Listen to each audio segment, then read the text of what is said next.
El mundo está temblando y el Medio Oriente arde. Y cada vez que Israel se mueve, el ritmo de la historia parece acelerarse. Y entonces la Biblia nos llama a una cosa: discernir, no adivinar. Por eso hoy vamos a mirar estos acontecimientos con la Escritura en la mano para reconocer dónde está la paz verdadera y dónde está la paz fabricada por el ser humano. Y para volver al centro, Jesucristo, el único que puede dar paz al corazón y una esperanza segura en los días finales. Amados hermanos, hay momentos en la historia en los que una sola noticia basta para cambiar el ritmo de la respiración del mundo. Yo quiero hablarles con claridad. La madrugada del 28 de febrero del año 2026 fue un momento así. De tensiones que venían acumulándose, de pronto se pasó a una acción militar de gran escala, dirigida contra capacidades nucleares, misiles y objetivos de mando en Irán. Y de inmediato se encendió el ciclo conocido de la guerra: golpe y respuesta, respuesta y expansión. Y de pronto nadie se atreve a asegurar dónde está el límite final. Lo más aterrador de la guerra no es únicamente el estruendo, sino la sensación de que todo puede salir de control más rápido de lo que el ser humano alcanza a comprender. Cuando la diplomacia se rompe, la fuerza toma la palabra. Y cuando la fuerza toma la palabra, las barreras morales retroceden, y los civiles casi siempre cargan primero. Yo digo esto para que conservemos un corazón recto delante de Dios. El que cree en Cristo no tiene derecho a alegrarse del sufrimiento de ningún pueblo. No existe piedad verdadera que se complazca en sangre y lágrimas. Si alguien usa la palabra profecía para justificar la crueldad, esa persona ha traicionado la esencia del Evangelio. Pero tampoco voy a permitir que finjamos que no vemos lo que está ocurriendo. Debo decirlo con firmeza: Israel siempre ha estado en el centro del curso profético de la historia. No lo digo para encender emociones. Lo digo porque la Biblia colocó a Israel en medio de la línea del tiempo. Israel es como la aguja de una brújula en la historia. Cuando esa aguja tiembla con fuerza, todo el mapa tiembla alrededor. Y por eso, cada vez que estalla un conflicto entre Israel e Irán, el mundo no solo lo mira con ojos políticos, sino que queda atrapado por una inquietud más profunda, porque el alma humana percibe que hay algo mayor moviéndose debajo de la superficie. Yo sé que hay quienes están temblando, hay quienes abren el teléfono y el corazón se acelera. Hay quienes escuchan las noticias y pierden el sueño. Y aquí mismo yo quiero colocarles delante de las palabras de Jesucristo. En el Evangelio, según Mateo, capítulo 24, está escrito que oiremos de guerras y rumores de guerras, pero el Señor nos dice que no nos turbemos. Él no dijo eso para que vivamos en paranoia. Él lo dijo para que reconozcamos la época. Las noticias pueden desordenar la mente, pero la palabra de Dios puede afirmar el alma. Y observen la lógica de estos días. Después del primer golpe, la respuesta llegó con rapidez, y los ataques se dirigieron contra Israel y contra posiciones de Estados Unidos en la región. En ese punto el conflicto deja de ser un foco aislado y se convierte en una red. Y basta un error mínimo, un cálculo equivocado, un incidente en defensas, un malentendido táctico para arrastrar a más naciones. Yo no necesito ser profeta para ver que una cadena de represalias tiene su propia fuerza de gravedad. La gente puede no querer una guerra mayor, pero muchas guerras mayores no nacen del deseo, sino de la reacción en cadena. Al mismo tiempo, el mundo comienza a repetir expresiones conocidas: contención, derecho internacional, no escalar, proteger la paz. Suena correcto, suena civilizado, pero la historia suele mostrar algo. Cuando el mundo entero habla de paz al mismo tiempo, muchas veces es porque ya vio el abismo. Y cuando el ser humano ve el abismo, anhela una solución rápida, anhela una promesa que tranquilice, anhela un orden que apague el caos. Amados hermanos, aquí es donde yo quiero que estemos sobrios, porque la Biblia enseña que el mundo entrará en dolores cada vez más intensos, y la humanidad será cada vez más vulnerable a promesas de paz sin fundamento en la verdad. También escucho la pregunta que se levanta en muchas mentes: si esto es el cumplimiento total de una profecía específica. Yo lo digo sin rodeos. La Biblia no fue dada para que adivinemos fechas. La Biblia fue dada para que nos arrepintamos, para que vivamos en santidad, para que estemos preparados. Pero también sería deshonesto decir que las piezas no se están moviendo. Israel está en el centro. Persia en la Biblia es una realidad histórica. Enemistades, alianzas y guerras ya no son teoría en un libro. Están apareciendo delante de nuestros ojos. Así que la pregunta verdadera no es si una noticia calza con una frase exacta. La pregunta verdadera es: ¿cómo estoy viviendo delante de Dios cuando la historia se acelera? Estoy velando. Estoy jugando con el pecado mientras me adormezco, pensando que todavía falta mucho para rendir cuentas. Estoy llenando mi corazón de amargura, de odio, de orgullo, y luego me justifico diciendo que todos son así. La guerra puede quitarle a alguien su casa, pero el pecado le puede quitar a alguien su alma. Y si hoy las noticias te sacuden, recuerda esto: Dios no está sorprendido. Ningún giro de los acontecimientos lo toma desprevenido. El tema no es hacia dónde va el mundo, porque la Escritura ya nos lo ha dicho. El tema es si tú y yo vamos a dejar que la palabra de Dios nos guíe a través de esta época. Ahora detente un instante y pregúntate con honestidad: si en este mismo momento el Señor pronuncia mi nombre, ¿tendría paz? Y si no tengo paz, ¿qué hay dentro de mí que necesita salir a la luz, para que yo no solo observe la guerra afuera, sino que también venza la guerra que llevo por dentro? Amados hermanos, cuando las noticias llegan como olas, lo primero que el diablo quiere lograr no es destruir nuestro cuerpo, sino desordenar nuestra mente, para robarnos la capacidad de discernir. Por eso yo tengo que ponerles sobre un fundamento firme antes de avanzar. Ese fundamento es la Biblia. La Biblia no es un libro religioso para consolar a los débiles. La Biblia es la palabra de Dios, el único estándar para la fe y para la vida. Y por eso nosotros no leemos las noticias para adivinar el futuro. Nosotros miramos las noticias para examinar el corazón y para reconocer la época que Jesucristo ya anunció. Yo lo digo con claridad. Hay una diferencia enorme entre reconocer las señales de la época y sentarse a hacer calendarios. Reconocer las señales nos despierta, nos empuja a la santidad, nos hace amar más, orar más y aferrarnos más a Cristo. Pero hacer calendarios casi siempre produce dos cosas: o soberbia o miedo. En el libro de los Hechos, capítulo 1, está escrito que no nos corresponde conocer los tiempos y las sazones que el Padre puso en su sola potestad. Así que yo no voy a llevarles a juegos de adivinación. Yo voy a llevarles a lo que Dios quiere, velar y discernir.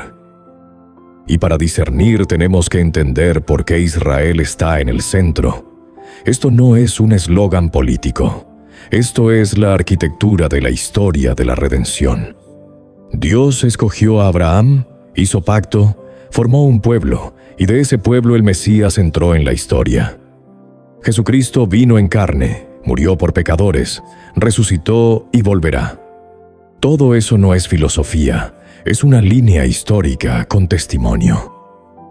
Si alguien me pregunta por qué yo me atrevo a hablar de la fe con la razón, yo respondo que la fe cristiana no descansa en lo nebuloso. Tenemos historia, tenemos geografía, tenemos arqueología, tenemos documentos antiguos y tenemos la continuidad de un pueblo que imperios enteros intentaron borrar y no pudieron. Y la existencia de Israel a través de siglos de dispersión y retorno es por sí sola una lección de la soberanía de Dios sobre la historia. Cuando yo digo que Israel es la aguja de la brújula, estoy hablando de un patrón histórico que cualquiera que observe con honestidad puede ver. Cada vez que Jerusalén se convierte en un punto de tensión, el mundo reacciona como si alguien tocara un nervio central.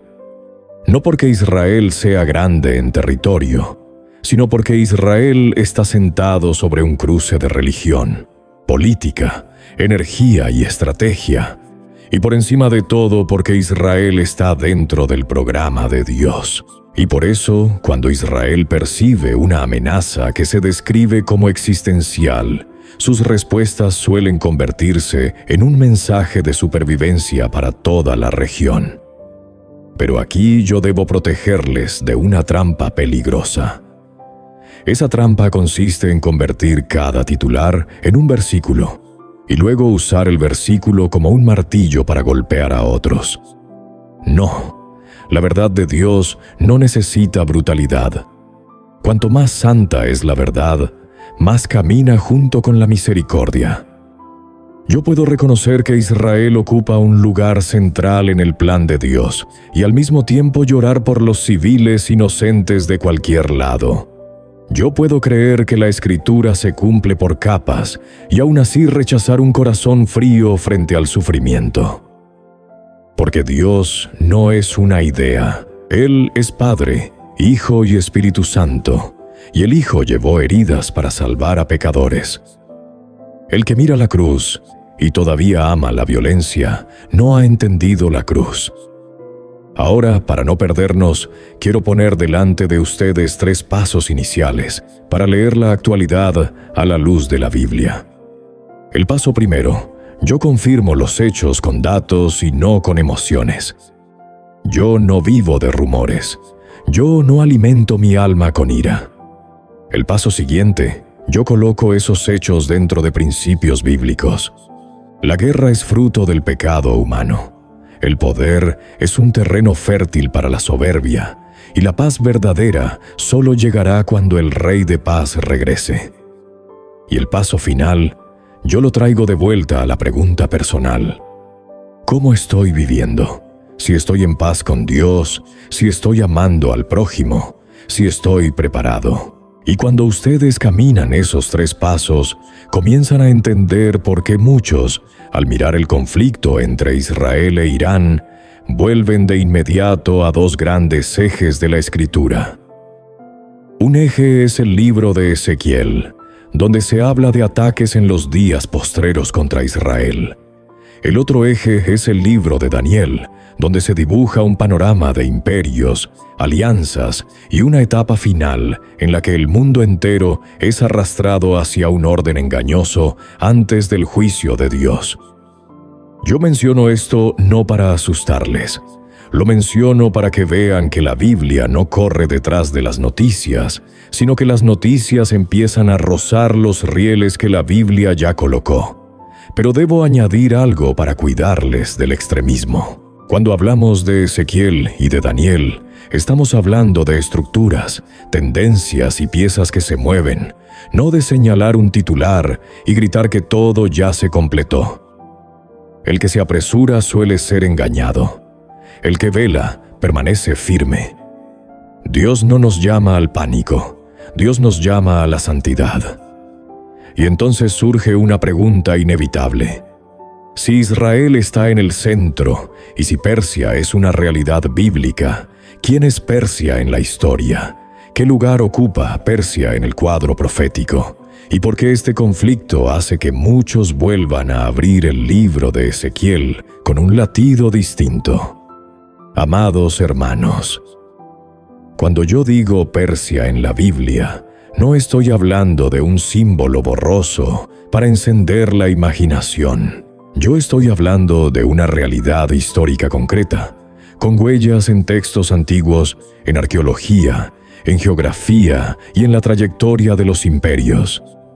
Eso es lo que hace distinta a la fe cristiana. La fe cristiana no camina por emociones, camina por verdad. Dios entró en la historia, y cuando Él habla, su palabra atraviesa los siglos como un hilo rojo, hasta llegar al momento exacto, al lugar exacto, a la persona exacta. Persia, ustedes lo saben, fue un imperio enorme. Y en la Biblia, Persia no es una nota al pie. Persia aparece en el contexto civil y político, y también en giros decisivos para el pueblo de Dios. Hay pasajes que mencionan reyes persas, decretos, decisiones que afectaron de manera directa a Israel. Eso nos dice algo. La Biblia no es un libro separado del mundo. Es un libro puesto sobre la tierra, en medio de dinastías, mapas y seres humanos reales. Y por eso, cuando hoy se habla de Irán y se menciona Persia, eso no es un juego de palabras. En la historia existe una relación directa. Los nombres cambian según las épocas, las fronteras se mueven con los imperios, pero una civilización y la continuidad de una región no desaparecen por arte de magia.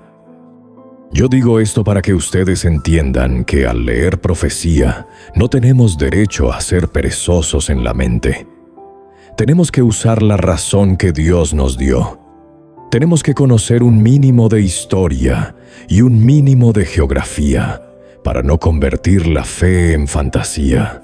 Pero también debo decir algo para guardar el corazón de ustedes de la soberbia. Cuando hablamos de Persia, no tenemos derecho a usar eso para sellar a un pueblo como malvado y dejar de orar por ellos. No, el Evangelio no nos autoriza a odiar personas. El Evangelio nos permite aborrecer el pecado, aborrecer la violencia, aborrecer sistemas que se levantan contra Dios, pero el Evangelio nos obliga a amar almas y a clamar por su salvación. Si Jesucristo pudo morir por sus enemigos, yo no tengo derecho a usar la Biblia como pretexto para alimentar rencor. Así que la pregunta correcta no es quién es bueno o malo según mis emociones. La pregunta correcta es qué estructuras se están formando en la historia, y si esas estructuras se parecen a lo que la Escritura ya advirtió. Y por eso muchos vuelven a abrir el libro de Ezequiel. En Ezequiel hay pasajes que hablan de un tiempo en el que Israel se convertirá en el blanco de una coalición. Y cuando yo digo coalición, no me refiero a una mesa redonda en televisión. Me refiero a una fuerza de gravedad geopolítica, económica, religiosa y militar, capaz de atraer a varias naciones hacia una misma dirección, no porque se amen, sino porque comparten un objetivo. Amados hermanos, usen la razón. Cuando una nación se siente acorralada, busca aliados. Cuando una región se sacude, los países vecinos se ven obligados a escoger. Cuando rutas de energía y comercio se ponen en riesgo, las potencias no se quedan indiferentes. Y cuando en medio de todo eso Israel sigue siendo el punto de cruce, ustedes comienzan a entender por qué muchos hablan de piezas que convergen. No porque nos guste el dramatismo, sino porque la historia opera con patrones. Y la Biblia enseña que en los días postreros esos patrones se intensificarán. Yo quiero que ustedes miren esto como se miran nubes oscuras antes de una tormenta. Cuando las nubes se espesan, el sabio no se queda discutiendo si lloverá o no. El sabio se prepara, no con pánico, sino con preparación. Amados hermanos, aquí es donde la fe tiene que moverse de la curiosidad a la santidad, de la discusión a la oración, de la crítica a la vigilancia. Y yo sé que algunos se preguntan si Persia está en el cuadro. cuáles son las otras piezas, cómo se forma esa convergencia de naciones, y por qué Ezequiel describe a Israel como un blanco en el centro de una tormenta. Amados hermanos, cuando yo menciono el libro de Ezequiel, no lo hago para convertir la Biblia en un mapa militar. Lo menciono porque Dios habló de una estructura, de un cuadro, de una dirección en la historia. Y cuando observamos tensiones que giran alrededor de Israel, muchos son llevados de manera natural a los capítulos 38 y 39, porque allí aparece una imagen muy clara: Israel en el centro de una tormenta, y naciones que se mueven como olas una tras otra. En el libro de Ezequiel, capítulo 38, está escrito que llegará un día en que una fuerza se levantará como una tempestad y arrastrará aliados, y el objetivo terminará apuntando hacia el pueblo de Israel. Amados hermanos, entiéndanme bien. Yo no estoy aquí para señalar titulares y afirmar que cada detalle ya encajó. Yo estoy aquí para que ustedes vean el principio, vean la estructura, vean la dirección. La Escritura nos da el marco, y la historia va llenando ese marco en el tiempo de Dios. Entonces, ¿qué hace tan serio el cuadro de Ezequiel, que describe un mundo donde Israel ya no es un pueblo invisible disperso, sino una nación de regreso en su tierra, con una ubicación geográfica decisiva, rodeada por fuerzas religiosas y políticas? Es una región donde cada ruta de energía, cada estrecho, cada corredor marítimo, cada base, cada alianza, tiene un peso estratégico. Y por eso, cualquiera que entienda geografía entiende que un solo temblor allí hace que el planeta entero lo sienta. Amados hermanos, si usamos la razón y observamos con honestidad, lo que Ezequiel presenta no es fantasía. Una coalición de naciones no se forma solo porque se invitan. Se forma porque intereses convergen y porque existe un enemigo común. Cuando una nación se siente asfixiada, busca salida. Cuando una ruta comercial se amenaza, los involucrados reaccionan. Cuando se rompe un equilibrio de poder, las potencias se reacomodan. Y cuando Israel sigue siendo el punto de cruce, esa convergencia se vuelve casi inevitable. Pero hay algo más importante que todo esto, y por eso yo quiero que ustedes abran la Biblia, no solo el teléfono. En Ezequiel, Dios no está hablando únicamente de guerra. Dios está hablando de Él mismo. Él declara que actuará para que las naciones sepan que Él es el Señor. Amados hermanos, ahí está el centro de toda profecía. No para que nos convirtamos en comentaristas políticos, sino para que veamos que Dios es el dueño de la historia. El hombre planea, pero Dios gobierna. Los imperios suben y caen. Las alianzas se forman y se disuelven. Pero el nombre de Dios no cambia, y su propósito no puede ser torcido por nadie. Por eso, cuando ustedes oyen de misiles, de drones, de bases, de expansión hacia el Golfo, no permitan que el alma sea tragada por la sensación de que todo es puro caos.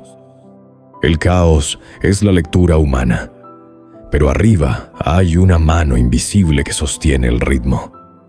Y esa mano no es cruel. Esa mano es santa.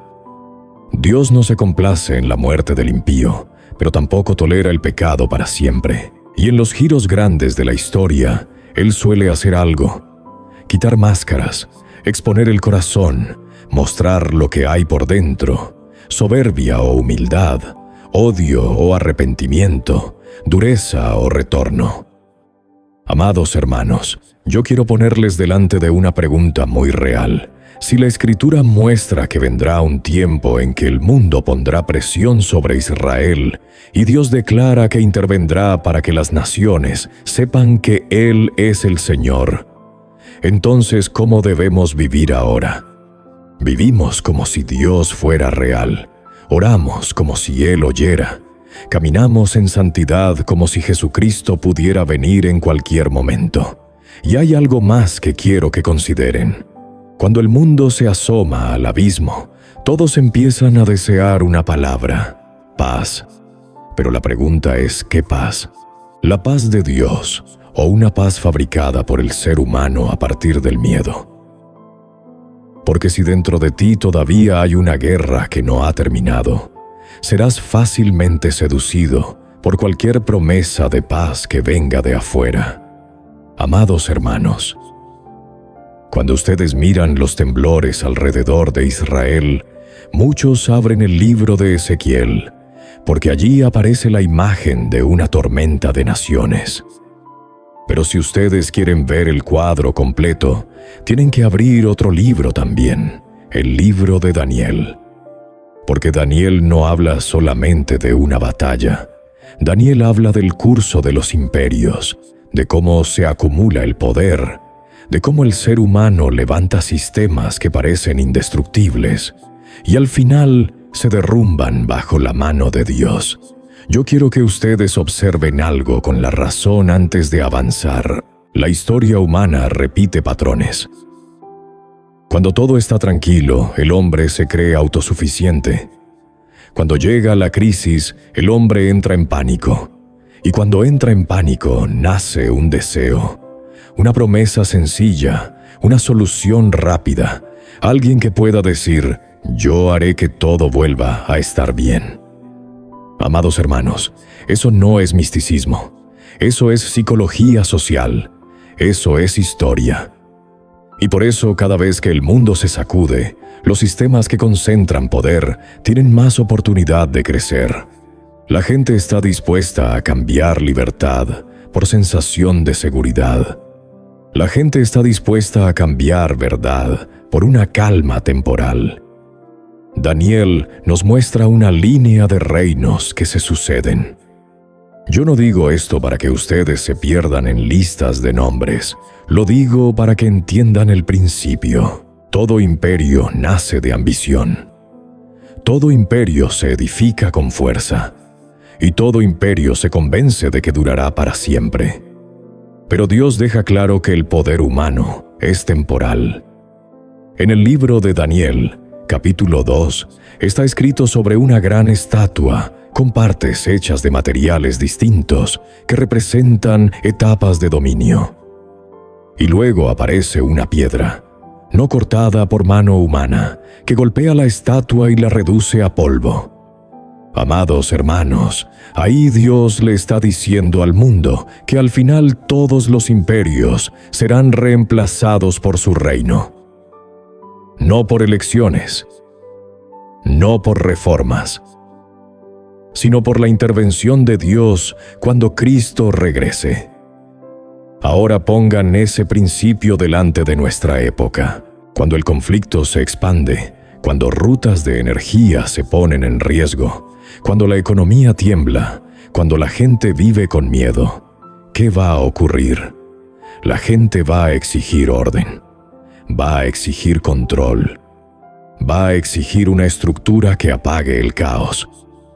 Y aquí Daniel se vuelve inquietante, porque Daniel también muestra que en la etapa final, el mundo será seducido por una forma de orden. Vendrá con el nombre de paz. Vendrá con el nombre de estabilidad. Vendrá con el nombre de seguridad. Pero por dentro puede ser una trampa de engaño. Yo digo esto con humildad, pero con autoridad. El creyente no tiene derecho a ser ingenuo. Nosotros no estamos contra la ciencia, ni contra la razón, ni contra la organización. Pero sí debemos desconfiar cuando cualquier sistema exige lo que solo pertenece a Dios: lealtad absoluta, adoración absoluta, el derecho de definir la verdad de manera absoluta. Porque hay un solo Dios vivo, Padre, Hijo y Espíritu Santo. Y solo Jesucristo murió por pecadores, resucitó y volverá. Cualquier poder que quiera ocupar ese lugar, aunque se vista de paz, al final se levanta contra Dios. Amados hermanos, yo quiero que ustedes miren su propio corazón. Cuando yo tengo miedo, ¿de qué soy más fácil presa? Soy más fácil presa de una voz fuerte, de una promesa corta, de una solución rápida. Y por eso digo que la guerra afuera siempre tiene un reflejo adentro. Si yo no aprendo a confiar en Dios cuando el mundo se sacude, yo voy a agarrarme de cualquier salvavidas que me lancen, aunque ese salvavidas me arrastre lejos de la verdad. Y aquí es donde una pregunta empieza a arder. En el libro de Daniel, capítulo 9, está escrito sobre uno que confirmará un pacto con muchos. Amados hermanos, ¿por qué lo menciono aquí? Porque cada vez que el mundo se acerca al abismo, un pacto de paz se vuelve lo más atractivo. Y precisamente por ser tan atractivo, puede volverse lo más peligroso, si es una paz sin fundamento en la verdad de Dios. Así que pregúntate, cuando la gente hable de paz, de un nuevo orden, de un gran acuerdo capaz de detener el caos, ¿con qué ojos vas a mirar? ¿Vas a mirar con miedo o vas a mirar con la palabra de Dios? ¿Vas a correr detrás de una seguridad emocional o vas a permanecer firme en la verdad? Porque si llega el día en que el mundo sea tranquilizado por una promesa de paz, tú tendrás que discernir si es paz verdadera o si es una máscara que oculta algo más. Amados hermanos, hay algo que la historia nos enseña con claridad, y si ustedes observan con la razón, verán que se repite como una ley. Cada vez que el mundo atraviesa guerra y crisis, el ser humano no solo anhela victoria, anhela respirar. Anhela dormir una noche sin sobresaltos. Anhela abrir las noticias sin sangre, sin fuego, sin amenazas. Y precisamente dentro de ese anhelo, la humanidad se vuelve más fácil de conducir. Ustedes pueden verlo en cualquier siglo. Cuando la inestabilidad se prolonga, la gente acepta cosas que en tiempos normales rechazaría. En tiempos normales dice, yo necesito libertad. Pero cuando tiene miedo, dice, yo necesito seguridad. En tiempos normales dice, yo quiero verdad. Pero cuando entra en pánico dice, yo quiero calma. Y ahí aparece la puerta por donde entran los grandes acuerdos. No porque el mundo se vuelva más moral, sino porque el mundo está cansado y quiere apagar el incendio lo más rápido posible. Y aquí yo necesito que ustedes distingan con precisión entre dos cosas. Existe una paz verdadera y existe una paz que funciona como sedante. La paz verdadera viene de Dios. No depende de titulares. No depende de mercados, no depende de fronteras. La paz verdadera es cuando el alma es reconciliada con su Creador. En la carta a los Filipenses, capítulo 4, está escrito que la paz de Dios, que sobrepasa todo entendimiento, guardará los corazones y los pensamientos en Cristo. Esa paz nadie la puede arrebatar. Pero existe otra paz, y la Biblia nos advierte sobre ella. Es una paz fabricada por el miedo. Nace cuando los seres humanos firman promesas, levantan estructuras, diseñan planes y dicen, ahora todo estará bien. Pero, amados hermanos, si el fundamento de esa paz no es la verdad, entonces solo es una máscara. Cubre una herida sin sanar. Calla el grito sin tocar la raíz. Yo lo digo sin rodeos. El mundo de hoy no carece de tecnología, no carece de datos, no carece de satélites, no carece de defensa, y aún así el mundo no tiene paz, porque la raíz de la guerra no es la falta de ciencia. La raíz de la guerra es el pecado en el corazón humano.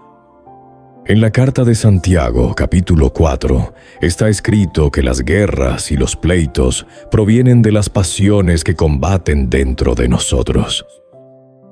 La Escritura señala la enfermedad con exactitud. Mientras el corazón no sea transformado, los acuerdos solo serán parches.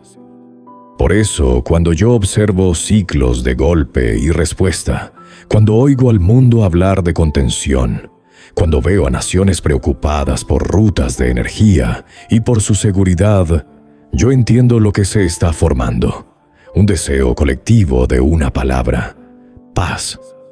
Y cuando ese deseo colectivo crece, una promesa de paz puede convertirse en el poder más seductor sobre la tierra, porque toca la sed más profunda de una humanidad agotada. Amados hermanos, yo no les estoy diciendo que odien los acuerdos. Yo no les estoy diciendo que se opongan a todo esfuerzo por detener la violencia. Yo les estoy diciendo que no se dejen hipnotizar. No permitan que la palabra paz adormezca su discernimiento, porque la Biblia muestra que habrá momentos en los que la gente dirá paz y seguridad, y entonces vendrá destrucción repentina, como dolores de parto. En la primera carta a los Tesalonicenses, capítulo 5, está escrito que cuando digan paz y seguridad, entonces vendrá sobre ellos destrucción repentina. Eso no es para que vivamos con terror. Eso es para que vivamos despiertos. Yo quiero que ustedes se revisen por dentro. Cuando oigan de un gran acuerdo, de un gran plan, de una gran firma que haga que el mundo entero respire aliviado, ¿cómo reaccionarán? Se soltarán por dentro y dirán: por fin todo está bien. O se detendrán con serenidad y preguntarán: ¿cuál es el fundamento de esa calma? Respeta la verdad de Dios. Exige algo de mi conciencia. Pone al ser humano por encima de Dios. Amados hermanos, déjenme dejarles una imagen. Imaginen una sala, luces, cámaras, manos estrechándose, una firma descendiendo sobre el papel y el mundo respirando como si hubiera salido de una asfixia. Pero la pregunta es: ¿con qué ojos vas a mirar esa escena? ¿Con los ojos de alguien que solo quiere tranquilidad? ¿O con los ojos de alguien que conoce la Escritura y está velando? Amados hermanos, hay algo que necesito que ustedes oigan muy adentro, no para que solo asientan con la cabeza, sino para que se detengan y miren su corazón. La guerra allá afuera es aterradora, pero la guerra más peligrosa no está en el Golfo, ni en la frontera, ni en las bases. La guerra más peligrosa está dentro del ser humano, porque todos los misiles, todas las balas, todos los pactos, al final nacen en un solo lugar: un corazón torcido por el pecado. Piénsenlo con la razón. Si el ser humano puede construir satélites, puede partir el átomo, puede medir distancias hasta las estrellas, entonces ¿por qué no puede vivir en paz con su prójimo? Si el ser humano puede fabricar máquinas de una precisión asombrosa, entonces ¿por qué no puede fabricar un corazón sin odio? La respuesta no es falta de información. La respuesta es pecado. La Biblia llama a la enfermedad por su nombre. En la carta a los Romanos, capítulo 3, está escrito que todos pecaron y están destituidos de la gloria de Dios. Y cuando el ser humano pierde esa gloria, intenta llenar el vacío con poder, con control, con venganza, con orgullo, y le pone un nombre bonito: justicia. Pero, amados hermanos, aquí es donde el Evangelio entra como luz en medio de la noche. Dios no miró la guerra y dijo: arréglense solos.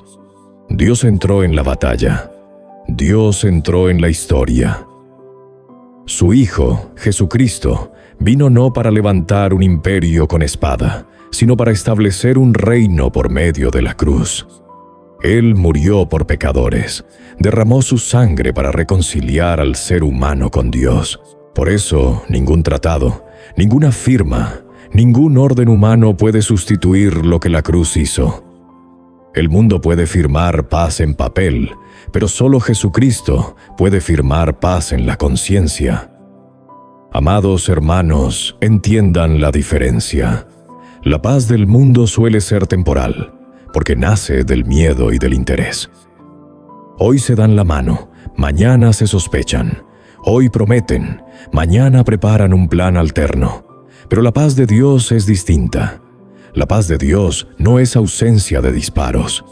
La paz de Dios es cuando el alma deja de huir y deja de justificarse y finalmente se rinde a los pies del Señor diciendo: «Te necesito». Y si ustedes me preguntan cómo llega esa paz, yo se lo digo en 3 pasos muy reales que la Escritura enseña. El paso primero es arrepentirse. Arrepentirse no es sentirse mal un rato y ya. Arrepentirse es volverse. Es llamar al pecado por su nombre. Es dejar de culpar a otros. Es ponerse delante de Dios y decir: «Yo fallé». En la primera carta de Juan, capítulo 1, está escrito que si confesamos nuestros pecados, Él es fiel y justo para perdonarnos y limpiarnos de toda maldad. Amados hermanos, esa es la primera puerta hacia la paz. El paso siguiente es soltar. ¿Soltar qué? Soltar el derecho a la amargura. Soltar el derecho a la represalia en el corazón. Soltar la idea de que si yo controlo todo, entonces estaré seguro. Muchos dicen que quieren paz, pero no quieren soltar la espada que llevan adentro. Y mientras esa espada siga en tu mano, no podrás abrazar a Cristo con las 2 manos. El paso final es volver. Volver no es regresar a un lugar, es regresar a una persona. Volver a Jesucristo, porque Él es el camino, la verdad y la vida. Cuando vuelves de verdad, empieza a crecer algo que el mundo no puede dar: firmeza. Los titulares cambian, pero tu corazón ya no es arrastrado como ola. La economía puede temblar, pero tu alma no se derrumba. Las amenazas pueden sonar, pero ya no eres esclavo del miedo, porque sabes a quién perteneces. Amados hermanos, yo no les digo esto como una lección moral. Se los digo como un llamado, porque si la guerra afuera te hace temblar, también es el momento en que Dios te pregunta: ¿de qué te vas a agarrar? ¿Te vas a agarrar de las noticias o te vas a agarrar de mí? ¿Vas a buscar paz en un acuerdo o vas a buscar paz en la cruz? Así que respóndelo por dentro, sencillo pero verdadero. ¿Dónde estás buscando paz? Y si en este mismo instante el Señor tocara la puerta, la abrirías. Amados hermanos, cuando ustedes ya miraron de frente la guerra interior, entienden por qué Jesucristo siempre nos llama con una palabra sencilla y poderosa: velad. Velar no es vivir en pánico. Velar tampoco es vivir en curiosidad. Velar es vivir como un centinela, sabiendo que la noche puede ser espesa, pero la luz de Dios no se apaga. Yo quiero decir esto con razón, porque nuestra época es una época de información. No siempre es más fuerte el que tiene más información. Muchas veces es más fuerte el que sabe escoger, el que sabe discernir, el que sabe cerrar una puerta a tiempo para proteger el alma.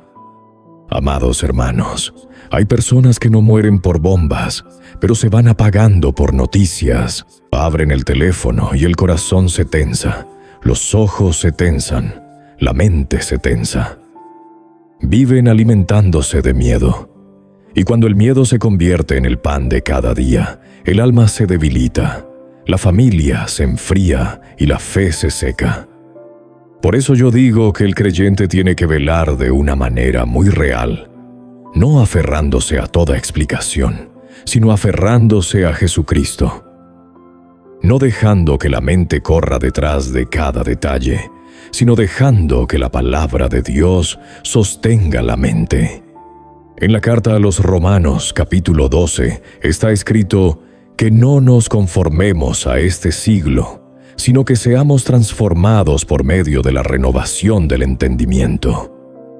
La renovación del entendimiento no ocurre cuando el entendimiento es llenado de ansiedad.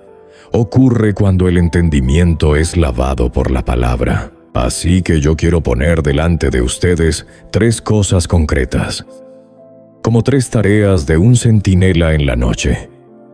La primera es guardar la mente. ¿Qué significa guardar la mente? Significa no permitir que la mentira dirija tus emociones. Significa no permitir que el rumor gobierne tu corazón. Significa no permitir que una frase incendiaria te convierta en una persona amarga.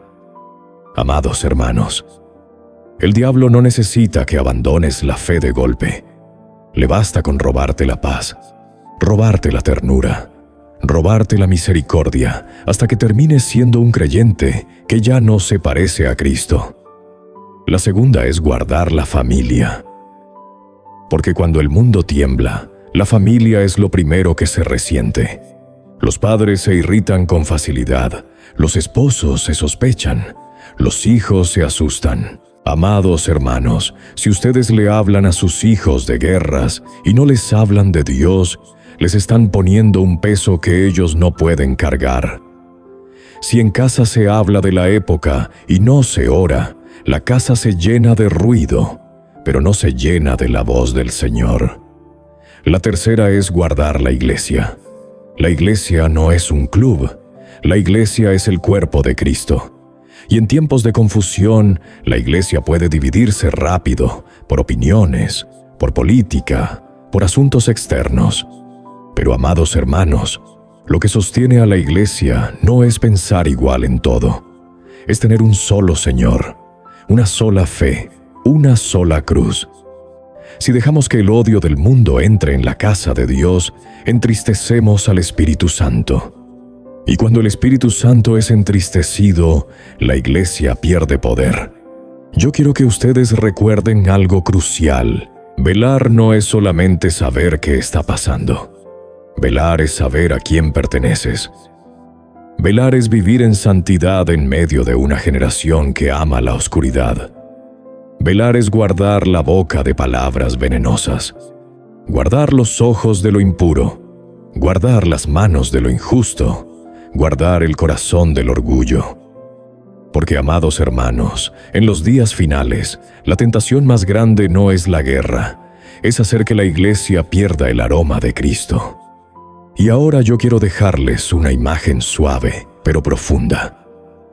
En la noche no se necesita una lámpara enorme para vencer la oscuridad. Basta una lámpara pequeña, pero tiene que tener aceite. La pregunta no es si la noche será oscura. La pregunta es si tu lámpara tiene aceite.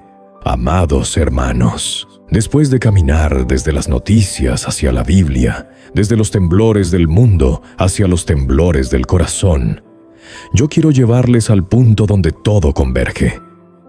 Ese punto no es quién gana o quién pierde. No es si un pacto se firma o se rompe. Ese punto es una promesa. Jesucristo volverá. Y yo no lo digo como una amenaza para asustarles.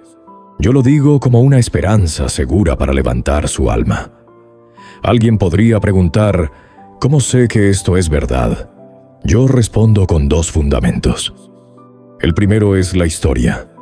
Jesucristo vino la primera vez, no en un mito, sino en un tiempo real, bajo un imperio real, en una tierra real. Fue crucificado, murió, fue sepultado y resucitó. Eso no es un cuento, es el corazón de la fe cristiana. Y si la resurrección es real, entonces la promesa de su regreso también es real. El segundo fundamento es la Escritura. La Biblia no es ambigua en esto.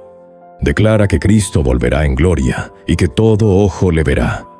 La gente puede burlarse, la gente puede dudar, pero, amados hermanos, la verdad no cambia, porque el ser humano se ría. Yo quiero que ustedes recuerden que el creyente no tiene derecho a usar la profecía como excusa para esconderse de la vida. Nosotros no somos gente que se sienta a esperar el colapso del mundo para alegrarse. No, nosotros somos luz en medio de la oscuridad. Somos sal de la tierra. Jesucristo enseñó que la luz no se pone debajo de un cajón. La luz se coloca en alto para alumbrar. Por eso, esperar el regreso del Señor no es quedarnos inmóviles. Esperar es vivir en santidad. Esperar es hacer el bien. Esperar es guardar el corazón de la toxicidad del odio. Esperar es amar al prójimo. Esperar es dar testimonio del Evangelio en medio de una generación cansada. Y si ustedes preguntan, ¿cómo se reconoce a alguien que está esperando de la manera correcta? Yo lo diré con 3 señales muy reales. La primera señal es que ama la verdad. No hace pacto con la mentira. No se hace amigo de lo torcido. No vende la conciencia por una ganancia pequeña, porque el que sabe que el Rey viene no quiere ser hallado viviendo en tinieblas. La segunda señal es que persevera en oración. No ora por pánico, ora por cercanía.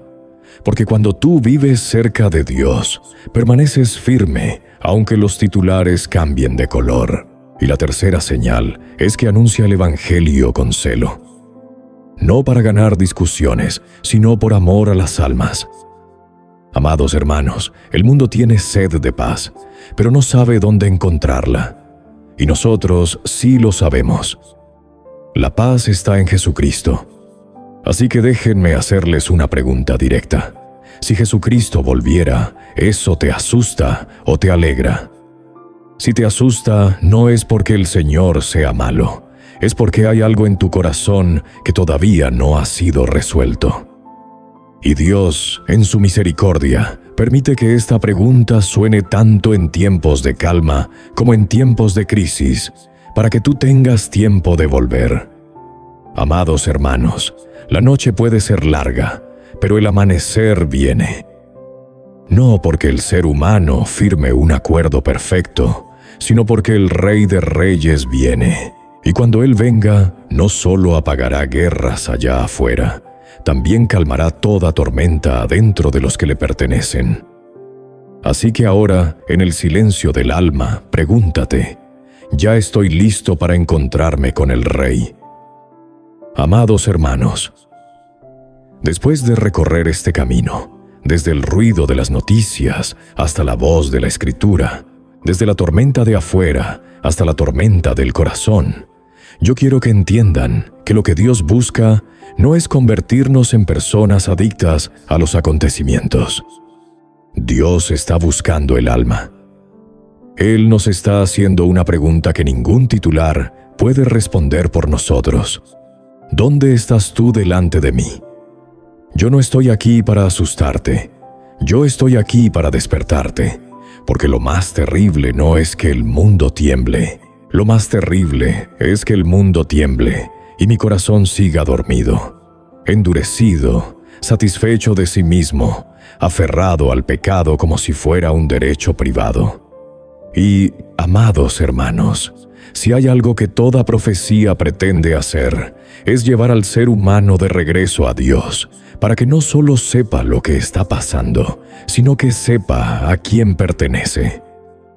Ahora yo quiero decir 3 cosas con claridad, como 3 pasos finales para un alma que quiere entrar en la paz verdadera. El primer paso es confiar en Jesucristo. No creer como quien cree una idea, sino creer como quien se aferra a una persona viva.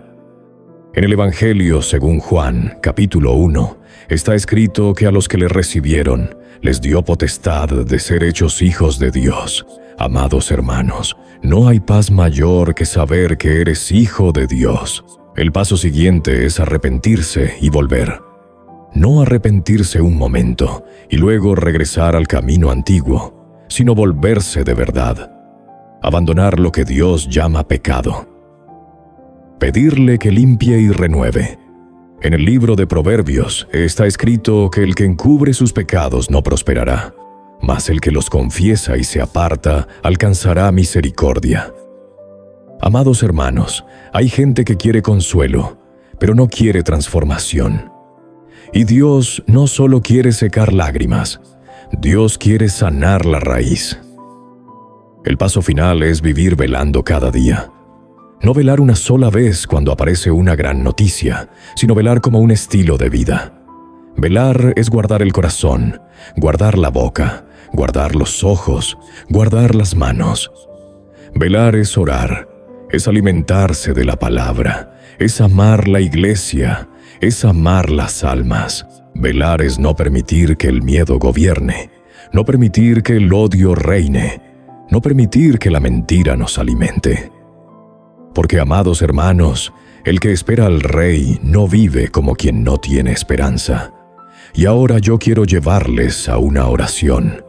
Si estás donde estés, inclina tu corazón, no delante de un hombre, sino delante del Dios vivo. Padre Celestial, yo vengo a ti en el nombre de Jesucristo. Nosotros vemos al mundo temblar y confesamos que ninguno de nosotros tiene derecho a la soberbia. Ten misericordia de los inocentes que están sufriendo. Consuela a las familias que están en duelo.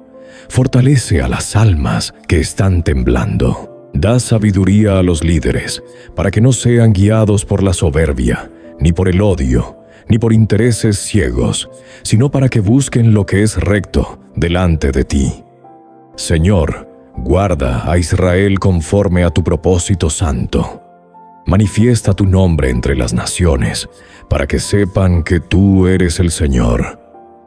Y ten misericordia también de Persia y de todos los pueblos que están en tinieblas. Saca a muchos de la ceguera, para que conozcan a Jesucristo como Salvador. Renueva a tu iglesia. No permitas que seamos contaminados por el odio del mundo. No permitas que seamos adormecidos por una calma falsa. Llénanos del Espíritu Santo para vivir en santidad, en humildad, con valentía y para dar testimonio del Evangelio con palabras y con vida. Y, Señor, calma la tormenta dentro de cada persona que escucha. Al que está atado por el pecado, libértalo. Al que está siendo devorado por el miedo, dale tu paz. Al que está amargado, enséñale a perdonar. Al que está lejos, tráelo de vuelta. Haz que cada uno de nosotros permanezca firme en Cristo, porque Él es nuestra esperanza segura. Yo lo pido en el nombre de Jesucristo. Amén.